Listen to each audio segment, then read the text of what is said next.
Hello दोस्तों। मैं सौरभ हार्दिक स्वागत करता हूं आप सभी का आपके अपने परिवार द सॉल्यूशन इंस्टीट्यूट पे। तो आज हम लोग बात करने वाले हैं भाई यहाँ से बार के एग्जाम का जो हमारा एमसीक्यू का सीरीज चल रहा था, इसकी हमारी जो है आज होगी क्लास नंबर चौथी। ठीक है, कौन सी क्लास होगी?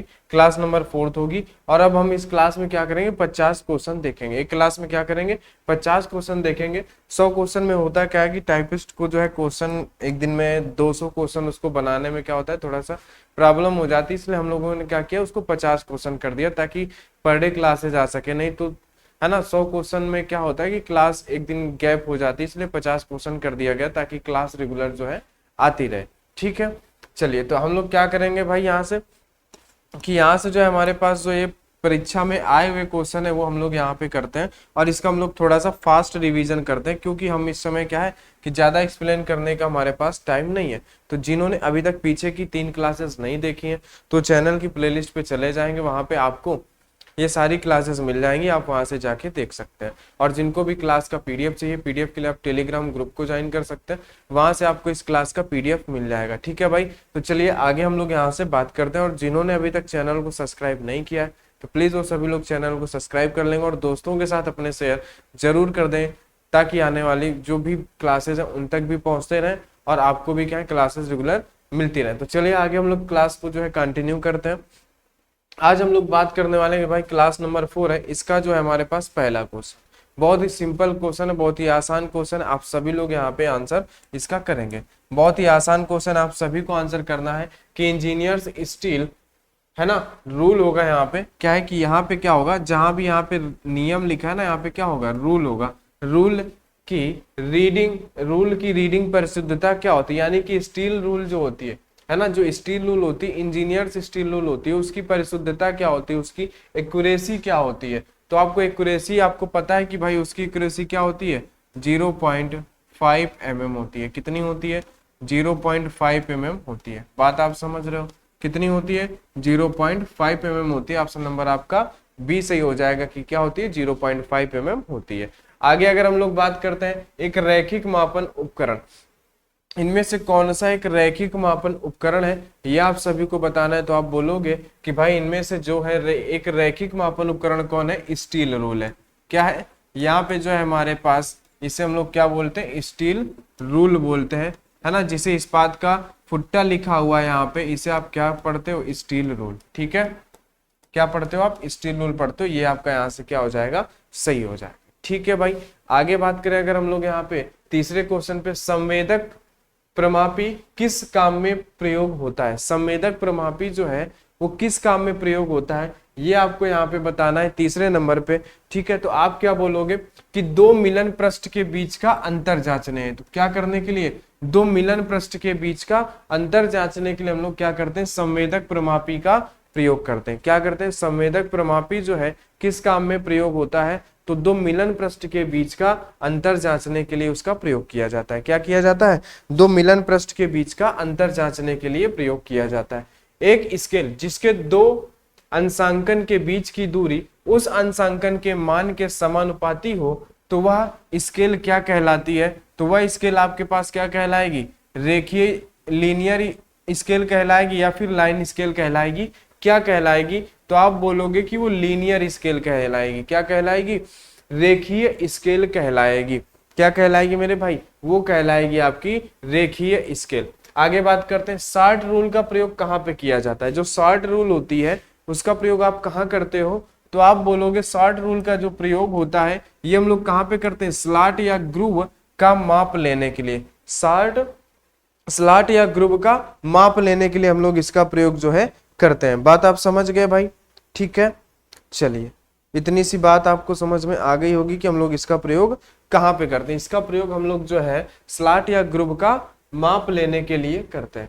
आगे बात करते हैं स्टील रूल किसका बनाया जाता है, तो स्टील रूल जो हमारा होता है वो स्टेनलेस स्टील का बनाया जाता है। किसका, स्टेनलेस स्टील का बनाया जाता है। किसका बनाया जाता है, स्टेनलेस स्टील का बनाया जाता है। ठीक है भाई, जो हमारे पास स्टील रूल होता है वो किसका बनाया जाता है, स्टेनलेस स्टील का बनाया जाता है। ठीक है, आगे बात करते हैं श्रिंक रूल प्रयोग किया जाता है। बताओ श्रिंक रूल कहाँ प्रयोग किया जाता है, पैटर्न मेकर में।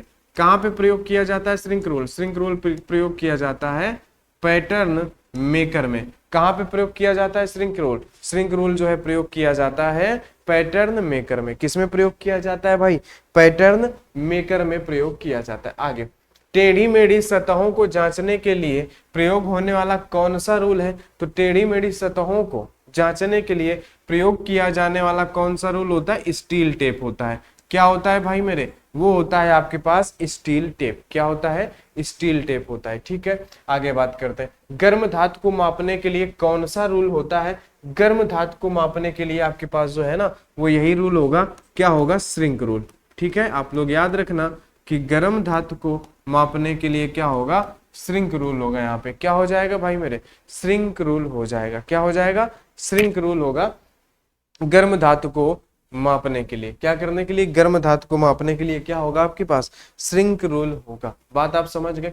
आ जाओ 10वें नंबर पे। मार्किंग करते समय रिफरेंस सतह के द्वारा मिलती है। देखो, मार्किंग करते समय जो रिफरेंस होती है वो सतह के, रिफरेंस सतह किसके द्वारा मिलती है? आपको पता होना चाहिए कि मार्किंग करते समय जो भी हमें रिफरेंस सतह मिलती है वो ड्राइंग के माध्यम से मिलती है। कहाँ से मिलती है भाई? वो हमें क्या मिलती है? जो काम करने के लिए ड्राइंग होती है ना, वहां से। क्योंकि मार्किंग करने से पहले हमें रेफरेंस कहाँ से मिलता है? जो ड्राइंग होती है उसी को देख के हम लोग क्या करते हैं? मार्किंग करते हैं। ठीक है, आगे बात करते हैं। लोहार द्वारा पैटर्न और हार्ड जॉब पर कार्य करने के लिए, देखो हार्ड जॉब पर यानी कि गर्म जॉब पर, गर्म जॉब पर प्रयोग करने के लिए, निशान लगाने और माप लेने के लिए किस प्रकार की रूल का प्रयोग करेंगे? तो भाई श्रिंक रूल का प्रयोग करेंगे। किसका प्रयोग करेंगे? श्रिंक रूल का। हार्ड जॉब, जैसे कि आपने अभी पीछे देखा कि गर्म जॉब के लिए किसका प्रयोग करते हैं? गर्म धातु को मापने के लिए किसका प्रयोग करते हैं? गर्म धातु को मापने के लिए श्रिंक रूल का प्रयोग करते हैं। उसी तरीके सेम यहाँ पे पूछा हुआ है कि भाई लोहार द्वारा पैटर्न और हार्ड जॉब, देखो पैटर्न मेकर में भी श्रिंक रूल का प्रयोग किया जाता है। ये भी आप देख लो, आपसे क्वेश्चन पूछा गया है। ठीक इसी के जस्ट पहले श्रिंक रूल पैटर्न मेकर में, श्रिंक रूल कहाँ पे प्रयोग की जाती है? पैटर्न मेकर में। वही चीज वहां पे उन्होंने रिपीट कर दी है कि लोहार द्वारा पैटर्न और हार्ड जॉब पर कार्य करने के लिए, तो आप क्या बोलोगे भाई? श्रिंक रूल बोलोगे। क्या बोलोगे? श्रिंक रूल बोलोगे। आगे बात करते हैं। पैटर्न को मापने और चिन्हांकन करने के लिए किस प्रकार के नियमों का उपयोग किया जाता है? पैटर्न को मापने और चिन्हांकन करने के लिए श्रिंक रूल का, श्रिंक नियम का प्रयोग किया जाता है। किसका प्रयोग किया जाता है भाई? यहाँ पे प्रयोग किया जाता है श्रिंक रूल का। किसका? श्रिंक रूल का प्रयोग किया जाता है। किसका प्रयोग किया जाता है? श्रिंक रूल का प्रयोग किया जाता है। बात आप समझ गए। पैटर्न को मापने और चिन्हांकन करने के लिए किस प्रकार के नियमों का प्रयोग किया जाता है? तो यहाँ पे देखो पैटर्न शब्द आया है, तो इसकी वजह से क्या आएगा? श्रिंक नियम आएगा। क्या आ जाएगा? श्रिंक नियम आ जाएगा। ये आपका 12वें नंबर का आंसर होगा। आगे बताओ। एक भाजक इसके लिए प्रयोग नहीं किया जाता है। बोलो, एक भाजक जो होता है, भाजक मतलब क्या है? डिवाइडर। भाजक मतलब क्या होता है? भाजक मतलब होता है डिवाइडर। क्या होता है? डिवाइडर। तो डिवाइडर इनमें से किसके लिए नहीं प्रयोग किया जाता है? आयाम स्थानांतरित करने हेतु या वृत्त निर्मित करने हेतु। डिवाइडर से हम वृत्त बना सकते हैं। सामान्य अभिन्यास यानी कि सामान्य व्यास हम लोग क्या कर सकते हैं? ट्रांसफर कर सकते हैं। दो बिंदुओं के बीच की दूरी भी कर सकते हैं। लेकिन इसमें से हम क्या नहीं कर सकते हैं? आयाम जो है स्थानांतरित नहीं कर सकते हैं। ठीक है, यहाँ पे देखो एक भाजक के लिए प्रयोग नहीं किया जाता है। क्वेश्चन आपको हमेशा ध्यान से पढ़ना है, उसी के बाद आपको आंसर देना। आप बताओगे आयाम स्थानांतरित करने हेतु इसका प्रयोग नहीं किया जा सकता है। क्या है? आयाम स्थानांतरित करने हेतु इसका प्रयोग नहीं किया जा सकता है। आगे, किस कटिंग मशीन में मोटर की घूर्णन गति को एक क्रैंक प्रणाली द्वारा रैखिक गति में बदला जाता है? ये आपको बताना है। किस कटिंग मशीन में मोटर की घूर्णन गति को एक क्रैंक प्रणाली द्वारा रैखिक गति में, क्या है? मोटर जो होती है, मोटर की ये क्या होती है? ऐसे गोल गोल घूमने की गति क्या होती है? जैसे कि आपने मानो, ठीक है, घूर्णन गति आपके पास क्या होती है? घूर्णन गति आप बोलोगे कि भाई जो हमारे पास घूर्णन गति होती है ना, वो घूर्णन गति कैसे होती है? तो आप बोलोगे कि घूर्णन गति इस तरीके से, जो वृत्ताकार गति, इसी को हम लोग क्या बोल लेते हैं? इसी को हम लोग बोल लेते हैं घूर्णन गति। वृत्ताकार गति जो होती है, इसको हमें क्या करना है? एक रेखीय गति में बदलना है। क्या करना है? एक रेखीय गति में, मतलब कि इस तरीके से हमारे पास क्या होना चाहिए? एक रेखीय गति में बदलने के लिए, ठीक है, रैखिक गति। और ये हमारे पास क्या होती है? ये होती है हमारे पास घूर्णन गति। क्या होती है ये होती है घूर्णन गति। तो आपको क्या बताना है कि जो हमारे पास क्या है, मोटर की घूर्णन गति को एक क्रैंक प्रणाली द्वारा रैखिक गति में बदलना। तो आप क्या बोलोगे भाई, वृत्ताकार आरी लगाओगे तो वो गोल घूमेगी, कंटूर सा वो भी गोल, क्षैतिज बैंड आरी वो भी गोल रहेगा, लेकिन पावर सा मतलब क्या होता है, हेक्सा सा मतलब हेक्सा, पावर हेक्सा लगाओगे तो हेक्सा का ब्लेड कैसा होता है, रेखा में होता है एक, तो ये क्या करेगा, ये एक रैखिक गति करेगा, रैखिक गति में बदल जाएगा पावर सा का यूज करने से। ठीक है भाई। आगे 15वां नंबर, एक बड़े व्यास का वृत्त या चाप बनाने के लिए किस कंपास का प्रयोग किया जाता है, तो आप बताओगे ट्रेमल कंपास का। किसका प्रयोग किया जाता है, प्रयोग किया जाता है ट्रेमल कंपास का। किसका प्रयोग किया जाता है, ट्रेमल कंपास का। ट्रेमल कंपास का मतलब आप जानते हो कि उसमें एक बीम होती है, उसके बाद यहाँ पे ऐसे दो क्या होते हैं, दो नुकीले इस क्या लगे होते हैं, नुकीले एक स्क्राइबर की तरह पॉइंट लगे होते हैं यहाँ पे, जिससे क्या होता है, जिसमें आप क्या कर सकते हो, इसे आपको क्या बोलते हो, ट्रेमल बोलते हो। इससे एक आप बड़े पैमाने का वृत्त खींच सकते हो। क्या कर सकते हो, बड़े साइज का वृत्त इससे आप खींच सकते हो, है ना। एक पॉइंट को आप क्या कर सकते हो, फिक्स कर सकते हो, और दूसरे को राउंड करके आप क्या कर सकते हो, आप यहाँ से इस तरीके से वृत्त खींच सकते हो, इसको राउंड करके। ठीक है, बात आप समझ गए। चलिए आगे बात करते हैं। ब्लैकिंग प्रचालन में अपरूपण कोण प्रदान किया जाता है। बोलो, ब्लैकिंग प्रचालन में अपरूपण कोण प्रदान किया जाता है। अपरूपण कोण किसके द्वारा प्रयोग किया जाएगा, डाई द्वारा। पंच और डाई द्वारा एकदम प्रदान नहीं किया जाएगा, नहीं। यहाँ पे क्या होगा आपके पास, पंच पर। किसके द्वारा आप प्रयोग कर सकते हो, पंच पर आप प्रयोग कर सकते हो। किस पर प्रयोग कर सकते हो भाई मेरे, ब्लैकिंग प्रचालन में अपरूपण कोण जो है पंच द्वारा। डाई से तो हम क्या करते हैं भाई, चूड़ियां काटते हैं, ठीक है, उसका यहाँ से ऑप्शन से कोई लेना देना नहीं है, ठीक है, वो सिर्फ आपको घुमाने के लिए। आगे, किसी हिस्से के समांतर रेखाओं को खुरचने के लिए, मानो कि आपके पास क्या है, ये एक चौकोर आपको जॉब दिया है इन्होंने। क्या दिया है इन्होंने, मानो कि आपको इन्होंने क्या दे दिया, मानो कि एक आपको इस तरीके से चौकोर जॉब दे दिया। अब इन्होंने आपसे क्या बोला, इन्होंने बोला कि भाई ये जो जॉब है ना, ये पूरा क्या है, रेड कलर का है। इसमें क्या करना है, इसके समांतर, ये जो इसकी लाइन होती है ना, इसके समांतर आपको क्या करना है, यहां से लाइन खींचनी है। तो आप किसका प्रयोग करोगे, यहाँ पे आप क्या करोगे, जो टेढ़ी एक टांग वाला होता है उसे क्या बोलते हो आप, हर्माफ्रोडाइट कैलिपर, या जिसे आप क्या बोलते हो, जिसे आप जेनी कैलिपर भी कहते हो, जिसे आप जेनी कैलिपर्स भी कहते हो, उसका प्रयोग करोगे। कैसे, यहाँ पे वो जो एक टेढ़ी ऐसे टांग होती है वो यहाँ पे फंस जाएगी, और बाकी ये जो है इससे क्या हो जाएगा, ये फिसलता हुआ यहाँ से इस तरीके से चला जाएगा। क्या हो जाएगा, फिसलता हुआ इस तरीके से आप क्या करोगे, यहाँ से आप इसको इस तरीके से पकड़ के खींचते चले जाओगे, जिससे क्या होगा, जिससे यहाँ पे एक लाइन खींच जाएगी, किससे, इस सतह के समांतर। जब इस सतह के समांतर खींचोगे तो यहाँ पे इसको फंसाओगे और ऐसे खींचोगे, है ना। आपने देखा होगा टेढ़ी टांग वाला एक डिवाइडर या कैलिपर होता है, जिसे आप क्या बोलते हो, जेनी कैलिपर बोलते हो। ठीक है, आ जाओ आगे। यहाँ पे कुछ है ना, ज्यादा बड़ा आपको ऑप्शन दिया है, प्लम्ब बाब का उपयोग बताएं। देखो प्लम्ब बाब का उपयोग क्या हो जाएगा, यहाँ पे ऊर्ध्वाधर स्पिरिट स्तर के लिए, है ना। प्लम्ब बाब देखो होता क्या है, आप समझ लो। प्लम्ब बाब क्या होता है, प्लम्ब बाब एक क्या होता है, लट्टू की तरह होता है, ऐसे बना होता है, ठीक है। आपने देखा होगा घरों पे, जो घर बनाने आते हैं आपके यहाँ पे, ऐसे एक नुकीले साइज का होता है, और यहाँ पे क्या होता है, एक धागा बंधा होता है ऐसे, ठीक है। ये क्या होता है, ये होता है आपके पास प्लम्ब बॉब। क्या होता है, प्लम्ब, ठीक है, प्लम्ब बॉब होता है,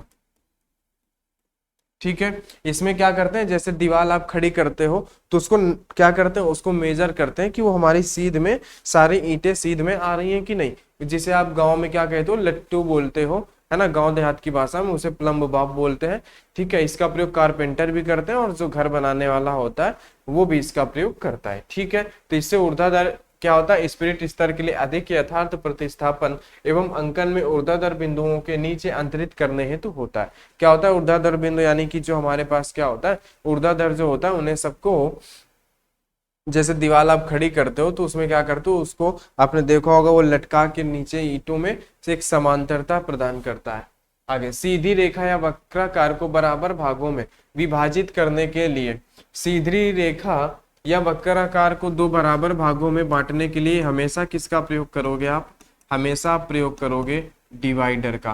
किसका प्रयोग करोगे मेरे भाई, हमेशा आप प्रयोग करोगे डिवाइडर का। बात आप समझ गए, किसका प्रयोग करोगे, डिवाइडर का प्रयोग करोगे। ठीक है भाई, चलो आगे आ जाओ।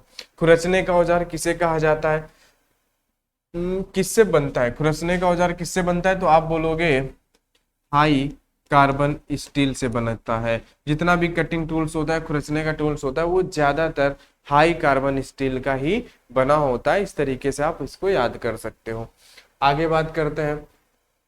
हाँ, यहाँ पे भी क्या दिया, एक मशीन स्थापना में क्रोबार श्रृंखला उत्पादन और रस्सी का प्रयोग किया जाता है। कथन दो, क्या ये तत्व मशीन को चलाने हेतु पहले स्थापित किए जाने चाहिए। तो यहाँ पे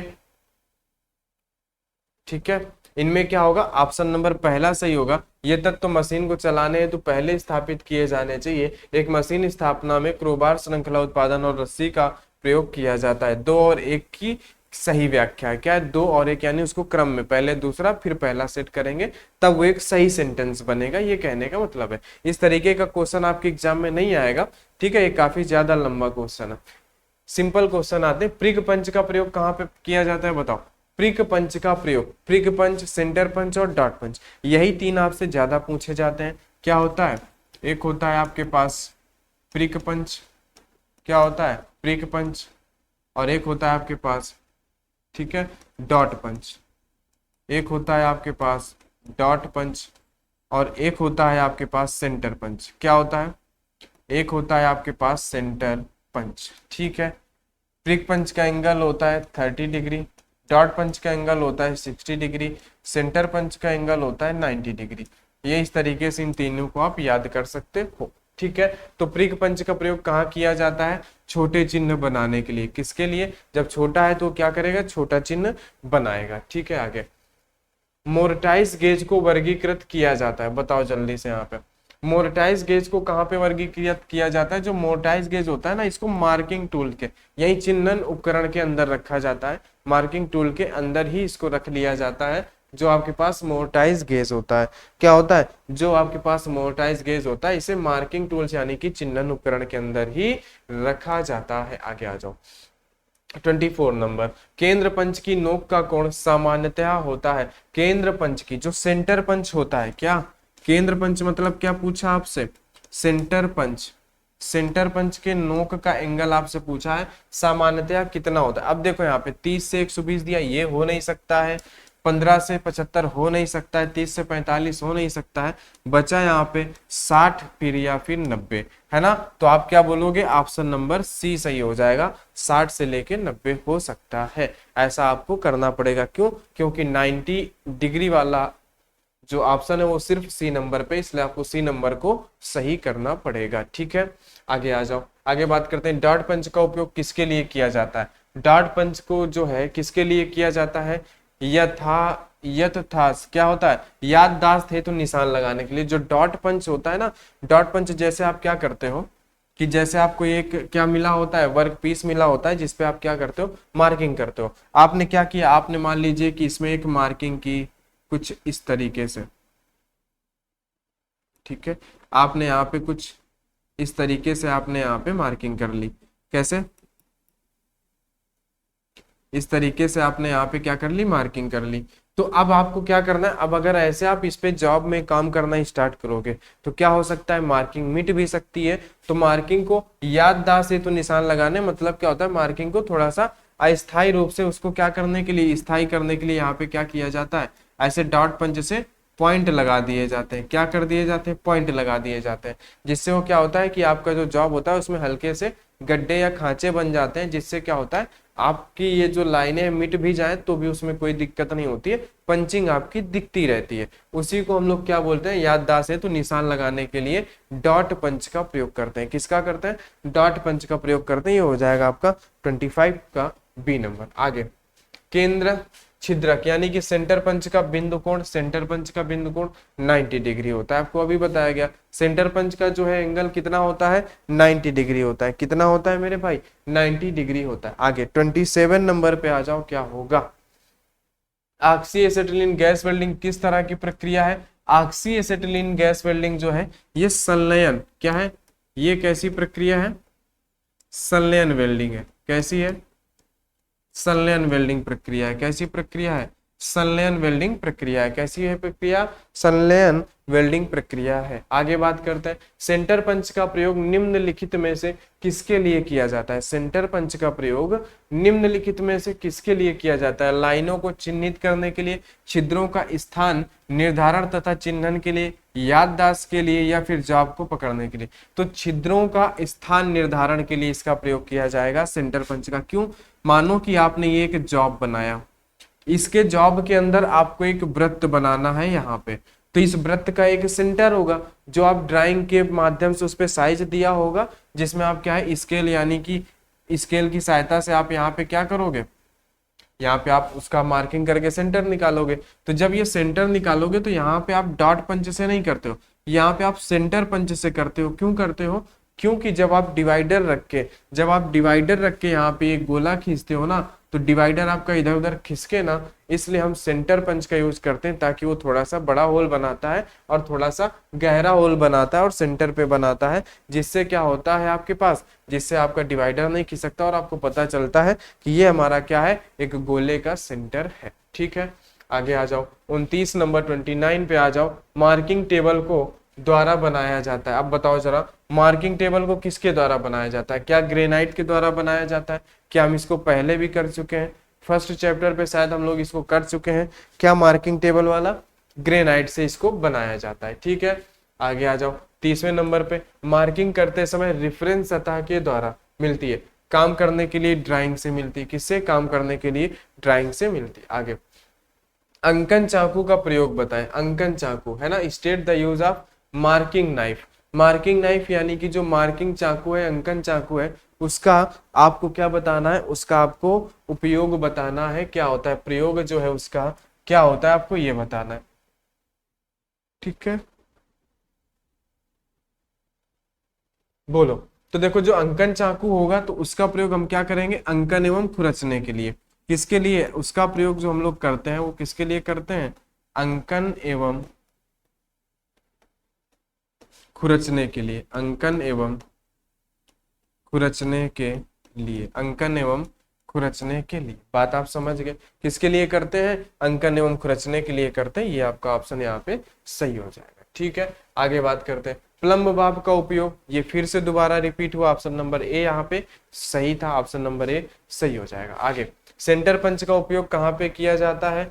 छिद्रों को भरने के लिए या फिर छिद्रों का स्थान निर्धारण के लिए। सेंटर पंच का प्रयोग किस लिए करते हैं?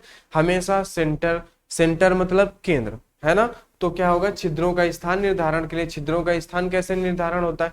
मानो कि आपको यहाँ पे 0.5 mm का होल करना है। मानो कि आपको एक को वर्क पीस दी गई, वहां पे बोला गया 0.5 का होल करना है, तो उस होल का कोई ना कोई सेंटर होगा। तो सेंटर पे किसके द्वारा मार्किंग करोगे? सेंटर पंच के द्वारा करोगे। किसके द्वारा करोगे? सेंटर पंच के द्वारा करोगे।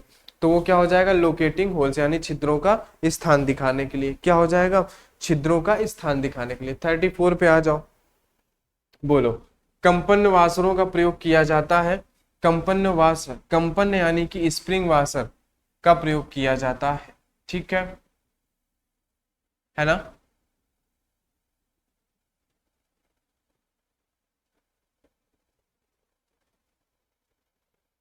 यहाँ पे क्या है कि जो हमारे पास क्या होता है, जो बुलेट ज्वाइंट करते हैं ना, आप यहाँ पे क्वेश्चन पूरा नहीं है। यहाँ पे क्या है कि जो हम लोग क्या करते हैं, बोल्टेड ज्वाइंट करते हैं, तो ड्यू टू है ना वाइब्रेशन, क्या करने के लिए, जो हमारे पास प्रिवेंट लूजिंग क्या होता है, prevent losing in A bolt joint जो होता है, तो उसमें हमें क्या करने के लिए, ड्यू टू वाइब्रेशन देने के लिए हम क्या करते हैं, वाइब्रेशन प्रदान करने के लिए वहां पे हम लोग स्प्रिंग वाशर का प्रयोग करते हैं, ताकि वो जल्दी से टूटे ना, वहां पे फ्लक्चुएट होता रहे, वाइब्रेट होता रहे, क्या होता रहे, वाइब्रेट होता रहे, इसलिए हम क्या करते हैं, स्प्रिंग वाशर का प्रयोग करते हैं। जैसे आपने मोटरसाइकिल का सांकर देखा होगा, तो वहां पे स्प्रिंग वाशर एक तरीके से स्प्रिंग लगाई जाती है, उसी को हम लोग क्या बोलते हैं, स्प्रिंग वाशर बोलते हैं। ठीक है, आगे व्हाइट लेड पाउडर को तारपीन के तेल के घोल में मिलाया जाता है, जिससे तैयार मार्किंग मीडिया क्या कहलाती है, पर्सियन ब्लू कहलाती है। क्या कहलाती है, पर्सियन ब्लू कहलाती है। क्या कहलाती है, पर्सियन ब्लू जो है ये यहाँ पे कहलाती है। बात आप समझ गए, क्या कहलाती है, पर्सियन ब्लू कहलाती है। ठीक है भाई, बोलो, बात आपको समझ में आ गई क्या? आगे डिवाइडर का साइज कहाँ से लिया जाता है? डिवाइडर का साइज कहाँ से लिया जाता है? पूरा खोलने पर दोनों टांगों के बीच से, या फिर वर्किंग पॉइंट या रिविट के केंद्र तक की दूरी, या दोनों टांगों की कुल लंबाई, या बिना पॉइंट के टांगों की लंबाई। बोलो जल्दी से, डिवाइडर का साइज कहाँ से लिया जाता है आपको बताना है। तो आप बोलोगे जो वर्किंग पॉइंट और रिवेट के केंद्र तक की दूरी। मतलब क्या होता है कि जो यहाँ पे क्या होता है ना, इस तरीके से आपका जो डिवाइडर बना होता है, तो यहाँ से वर्किंग पॉइंट से लेकर रिवेट के बीच तक की जो दूरी होती है, इसके क्या किया जाता है, इसका साइज लिया जाता है। बात आप समझ गए भाई? ठीक है, इसका साइज जो हमारे पास क्या होता है, डिवाइडर होता है, इसका साइज हम लोग इस तरीके से लेते हैं। ठीक है, आगे, निम्न में से कौन मार्किंग मीडिया नहीं है? बताओ जल्दी से। White wash, black polish, copper sulphate, क्या नहीं है इनमें से? बल जल्दी से बताओ 37 में। तो आप बोलोगे जो ब्लैक पॉलिश है, ये हमारे पास क्या है, ये हमारे पास जो है मार्किंग मीडिया नहीं है। मार्किंग मीडिया नहीं है क्या? Black polish. क्या? ब्लैक पॉलिश जो है हमारे पास मार्किंग मीडिया नहीं है। ठीक है, आगे 38, सरफेस प्लेट किस आकृति में नहीं होती है? बोलो, सरफेस प्लेट जो है वो त्रिभुजाकार आकृति में नहीं होती, इस तरीके से ट्रंगाकार आकृति में नहीं होती है। ठीक है, सरफेस प्लेट जो होती है वो त्रिभुजाकार आकृति में नहीं होती है मेरे भाई। ठीक है, बाकी वर्गाकार, वृत्ताकार, आयताकार ये सब में हो सकती है, लेकिन त्रिभुजाकार नहीं हो सकती है। 39 पे आते हैं। ट्रेमल एक प्रकार का बहुउपयोगी है। ट्रेमल एक प्रकार का क्या है, बहुउपयोगी है, क्योंकि इससे हम मेजरमेंट भी कर सकते हैं। इसकी जो बीम होती है, एक्चुअली में जो बीम होती है ना, वहां पे एक स्केल फिक्स होती है। स्केल क्या होती है, उसी के बीम में नंबरिंग होती है ना, 1 2 3 4 इस तरीके से 150 mm तक, 300 mm तक, उसके साइज पे डिपेंड करता है। जैसे एक स्केल है, स्केल पे नंबरिंग होती है, वैसे उसके बीम पे नंबरिंग होती है, जिससे आप मेजरमेंट भी कर सकते हो और किसी भी पार्ट को 2 भागों में डिवाइड भी कर सकते हो, और या तो फिर आप वृत्त भी खींच सकते हो। इसलिए बहुउपयोगी क्या हो जाएगा, ट्रेमल एक प्रकार का बहुउपयोगी यंत्र हो जाएगा। ठीक है, आगे, पिन पंच प्रयोग करते हैं डॉवेल पिन या टेपर पिन को बाहर निकालने के लिए। जो पिन पंच होता है, इसका प्रयोग हम लोग कहाँ पे करते हैं, डॉवेल पिन या फिर टेपर पिन को बाहर निकालने के लिए। ठीक है, पिन पंच जब आप पढ़ोगे, आप केवल सेंटर पंच, डॉट पंच और प्रिक पंच ज्यादा पढ़ते हो, यहीं से ज्यादा क्वेश्चन बनते हैं। लेकिन एक आध क्वेश्चन कभी बन जाते हैं, जैसे कि पिन पंच क्या होता है। तो पिन पंच जो होता है ना, जो हमारे पास क्या होता है, जो हमारे पास पिन पंच होता है, ये किसके लिए यूज किया जाता है? ये जो हमारे पास क्या होता है, जो डावेल पंच होता है, क्या होता है, जो डावेल पंच होता है, और जो हमारे पास टेपर पंच होता है, क्या होता है, टेपर पंच। तो जब कभी ये फंस जाते हैं, मान लो कि आप क्या कर रहे हो, काम कर रहे हो किसी भी वर्क पीस पे, अब वो यहाँ पे क्या हुआ, छिद्र में फंस गया, होल में क्या हो गया, फंस गया, अटक गया, तो उसको निकालने के लिए पिन पंच का प्रयोग करते हैं। ये साइज में छोटा होता है, इसलिए हम लोग इसका यूज कर लेते हैं। आ जाओ, मार्किंग ऑफ टेबल की सतह पर, है ना, इंग्रेवेड लाइंस का उद्देश्य क्या होता है? ठीक है, बोलो, माप लेने के लिए, जॉब की सेटिंग के लिए, क्या होता है? तो आप बताओ, मार्किंग ऑफ टेबल की सतह पर इनग्रेवेड लाइंस जो होती हैं, ये किसके लिए होती हैं? जॉब की सेटिंग के लिए।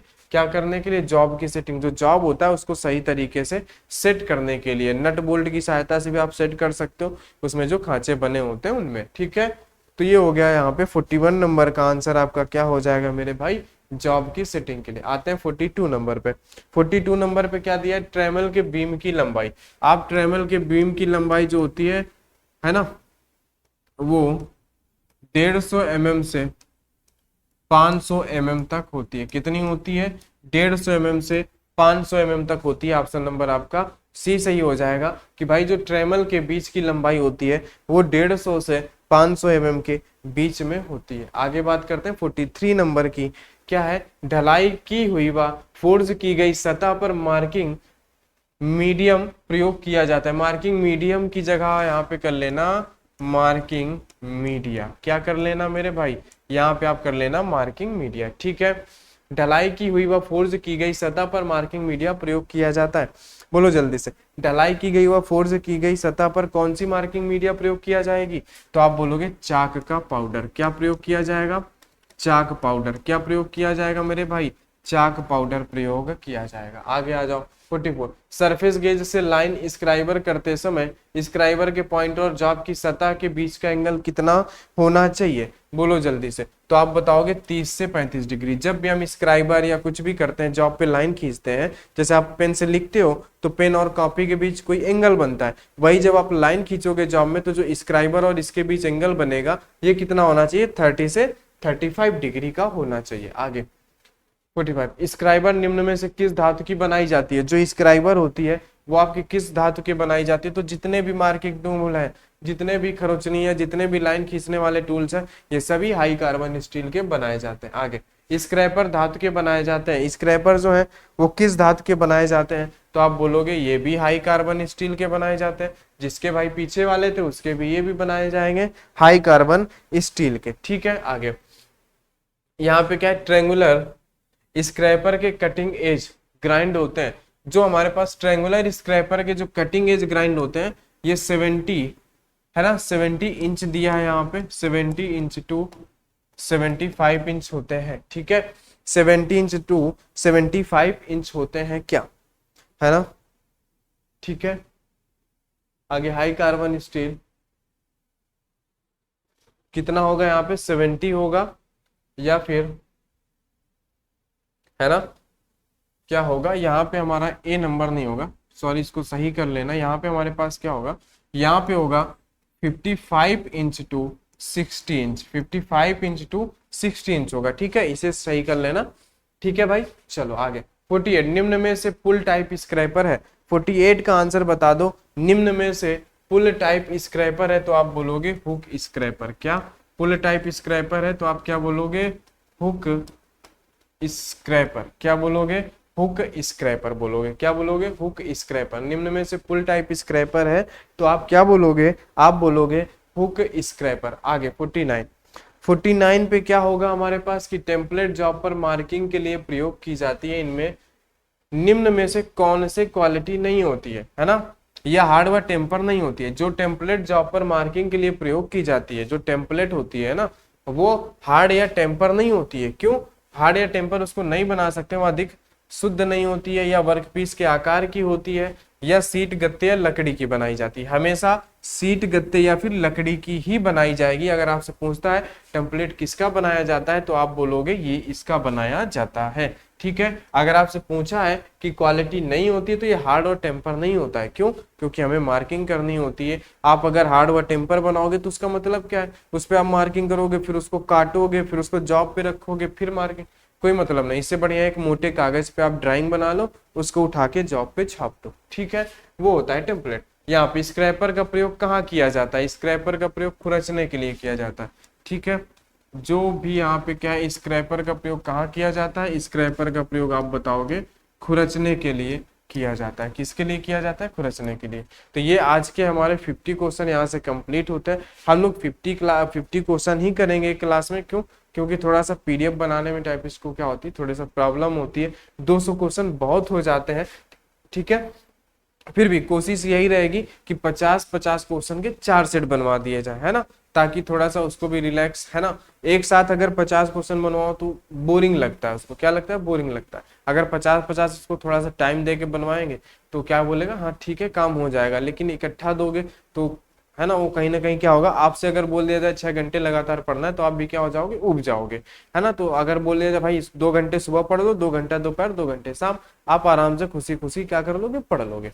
ठीक है, तो चलिए, तो ये क्या था हमारा आज का जो है चौथी क्लास थी। इसका पीडीएफ आपको टेलीग्राम पे मिल जाएगा, तो आप टेलीग्राम से जुड़ जाइएगा। क्लास अगर अच्छी लगती है, क्वेश्चन आपको लगते हैं कि नहीं हाँ क्वेश्चन में दम है, तो आप क्लास को शेयर जरूर करिएगा और वीडियो को लाइक जरूर करिएगा। ठीक है, ये सभी एग्जाम पे आए हुए क्वेश्चन है और हमारा मेन मोटिव ये है कि आपके पास ज्यादा से ज्यादा क्वेश्चन होने चाहिए। क्या होने चाहिए, ज्यादा से ज्यादा क्वेश्चन होने चाहिए एग्जाम में बैठने से पहले, और उन क्वेश्चन के आंसर भी आपके पास होने चाहिए जिससे आप उनको तैयार कर सको। ठीक है भाई, तो चलिए दोस्त, आज की क्लास में इतना ही। आगे हम लोग बात करेंगे नेक्स्ट क्लास में।